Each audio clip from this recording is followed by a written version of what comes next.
Hello! అందరికీ నమస్కారం. Welcome back to my channel Surekha Allam wife of Shiva Allam. అందరూ ఎలా ఉన్నారు? బాగున్నారా? Be safe and be healthy. ఇప్పటిదాకా మన ఛానల్‌ని ఎవరైనా సబ్స్క్రైబ్ చేసుకోకపోతే దయచేసి సబ్స్క్రైబ్ చేసుకోండి. ఈరోజు మా ఇంట్లో స్పెషల్ సాంబార్. సంథింగ్ స్పెషల్‌గా తినాలన్నా, పిల్లలు తినే 2 ముద్దల కన్నా 4 ముద్దలు ఎక్కువగా తినాలన్నా, కూరగాయలేమీ లేనప్పుడు అన్ని కూరగాయలు కలిపి అదోటి ఉంటుంది గదా! అవన్నీ కలిపి మంచి రెసిపీ చేసుకోవాలంటే మీకందరికీ తెలిసిందే సాంబార్. మన ఇంట్లో ఒక్కొక్కసారి కూరగాయలు తెచ్చినయి అయిపోతూ ఉంటుంటాయి కదండీ! అందరూ ఒక్కొక్కసారి ఏ రోజుకి ఆ రోజు తెచ్చుకుంటారు. వీక్లీ తెచ్చుకునే వాళ్ళుంటారు. అలా అయిపోయినప్పుడు అందరూ చేసేదే. ఇక్కడ నేను కూడా అలానే ట్రై చేశాను. కానీ నా స్టైల్‌లో సాంబార్ చూద్దాం. మా ఇంట్లో క్యాప్సికమ్, పచ్చిమిర్చి, ఆనియన్, టొమాటో ఉన్నాయి. వాటిని అలా చిన్న చిన్న ముక్కలుగా కట్ చేసేసుకున్నాను. ఈరోజు సాటర్‌డే మా అబ్బాయికి హాలిడే అండి. ఇంటి దగ్గర ఉన్నప్పుడు నేనే పెడుతూ ఉంటాను. స్కూల్‌లో ఎటు తనే కలుపుకొని తింటూ ఉంటాడు. సాంబార్ చెయ్యమ్మా తింటానన్నారు. ఎట్ ది సేమ్ టైమ్ మా వారు కూడా సాంబార్ చెయ్యి తిని 10 డేస్ పైనే అయిందన్నారు. ఓకే చేసేస్తానని ఇమ్మీడియేట్‌గా ట్రై చేసేసాను. ముందుగా కూరగాయలన్నీ ఫ్రెష్ వాటర్‌తో కడుక్కొని చిన్న చిన్న ముక్కలుగా కట్ చేసుకోవాలి. క్యాప్సికమ్, ఆనియన్, టొమాటో, పచ్చిమిర్చి ఇంక మీ ఇంట్లో ఏ కూరగాయలున్నా మునక్కాయలు వేసుకోవచ్చు, దొండకాయలు, బెండకాయలు, బంగాళాదుంపలు ఏదైనా వేసుకోవచ్చు. యాక్చువల్‌గా మా ఇంట్లో మునక్కాయలు లేవు. ఉన్న వాటిని చిన్న చిన్న ముక్కలుగా కట్ చేసుకున్నాను. చాలామంది పొడుగ్గా కట్ చేసుకుంటారు. నాకైతే చిన్న చిన్న ముక్కలు చాలా ఇష్టమండి. నాకు తెలిసి సాంబార్ అంటే ఇష్టం లేని వాళ్ళు ఎవ్వరు ఉండరు. ఇడ్లీలోకైనా, దోసల్లోకైనా, వేడి వేడి రైస్‌లోకైనా సరే ఎక్కువగా పిల్లలు చాలా చాలా ఇష్టంగా తింటుంటారు. మా అమ్మ చేసే సాంబార్ అంటే నాకు చాలా ఇష్టం. మీ ఇంట్లో సాంబార్ ఎవరు చేస్తారో నాకు కమెంట్‌లో తెలపండి.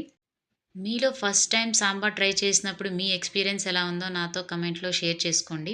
ఇక్కడ చూసారా పీసెస్ అన్ని ఎంత కలర్‌ఫుల్‌గా ఉన్నాయో.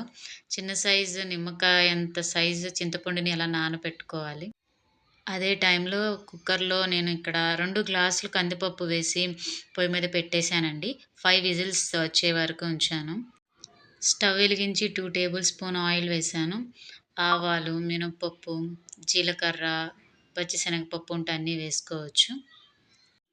పోపు కొంచెం ఫ్రై అయిన తర్వాత కట్ చేసిన కూరగాయ ముక్కలన్నీ వేసి, పసుపు వేసి, కొంచెం ముక్కలన్నీ మెత్తబడిందాక అలా మూత పెట్టి ఉంచాలి. ముక్కలు కొంచెం సాఫ్ట్ అయిన తర్వాత మనం ఉడికినయా లేదా అని అర్థమవుతుంది గదండీ! ఇక్కడ వెజిటబుల్స్ చూసారా ఎంత కలర్‌ఫుల్‌గా ఉన్నాయో. ముందుగా నానబెట్టిన చింతపండు పులుసుని ఈ కూరగాయ ముక్కల్లో వేసేసి, అలా కలిపేసేసి కొంచెం మరగనివ్వాలి. ఇప్పుడు చూద్దాం. పులుసు బాగా మరిగిపోయింది. చింతపండు బాగా మరిగితేనే పులుసు చాలా మంచి టేస్ట్ ఒస్తదండి సాంబార్‌కి. కూరగాయ ముక్కలు గూడా మొత్తం మెత్తగా అవ్వకూడదు. మరి లైట్‌గా అయితే సరిపోతుంది. ఇక్కడ నేను పప్పును మిక్సీ పట్టుకున్నాను. పప్పు గుత్తితో అయినా తిప్పుకోవచ్చు. మిక్సీ వేస్తే అందులో బాగా కరిగిపోతుంది.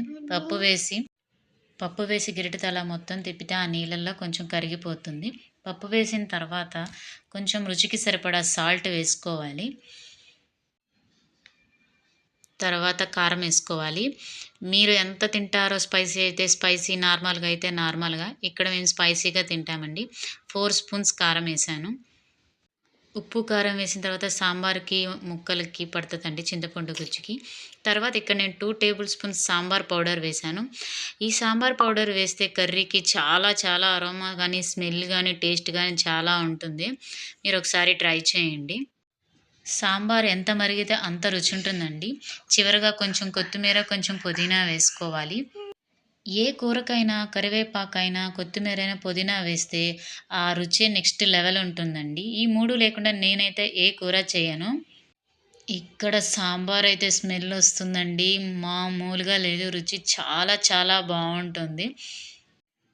చూసారా ఇక్కడ సాంబార్ ఎలా మరుగుతుందో? మీకు కూడా ఈ సాంబార్ చూస్తే తినాలనిపిస్తుందా? ఇక్కడ నేను ఉప్పు చూసాను. సరిపోయిందా లేదా అని. చాలా చక్కగా సరిపోయింది. అబ్బా! సూపర్! మా బాబయితే "ఆకలేస్తుందమ్మా అన్నం త్వరగా పెట్టేసేయ్" అన్నాడు. కొంచెం చల్లారిన తర్వాత పెడదామనుకున్నాను. కానీ చాలా ఆకలేస్తుందన్నాడు. ఇంక వెంటనే మా బాబుకి అన్నం పెట్టేశాను. కాలుతాయని అలా చిన్న గిన్నెలో పోశాను. పిల్లలిద్దరికీ పెట్టేసేద్దామని ఎవరి ప్లేట్‌లో వాళ్ళకి పెట్టేసి ఇచ్చాను. "మమ్మీ నువ్వే కలిపివ్వు" అనన్నారు. సరే అని సాంబార్ మొత్తం వేసి కలిపి పిల్లలకి పెట్టాను. చేత్తో అయితే కాలుతుందని జెప్పేసి పిల్లలకి స్పూన్‌తో కలిపిచ్చానండి. మా పాప అయితే "త్వరగా, త్వరగా పెట్టమ్మా ఆకలేస్తుంది" అనింది. "నేను తింటాను నాకిచ్చేసేయి" అంది. "సరే నువ్వే తినమ్మా" అన్నాను. తిన్న తర్వాత "ఎలా ఉంది ప్రజ్జు" అంటే "సూపర్ ఉంది మమ్మీ సూపర్ సూపర్." ఇంకా అలానే చూస్తున్నారు. మా వీడియో లైక్ చేయండి, వెళ్లి సాంబార్ ట్రై చేయండి, ఎంజాయ్ చేయండి. Thank you for watching.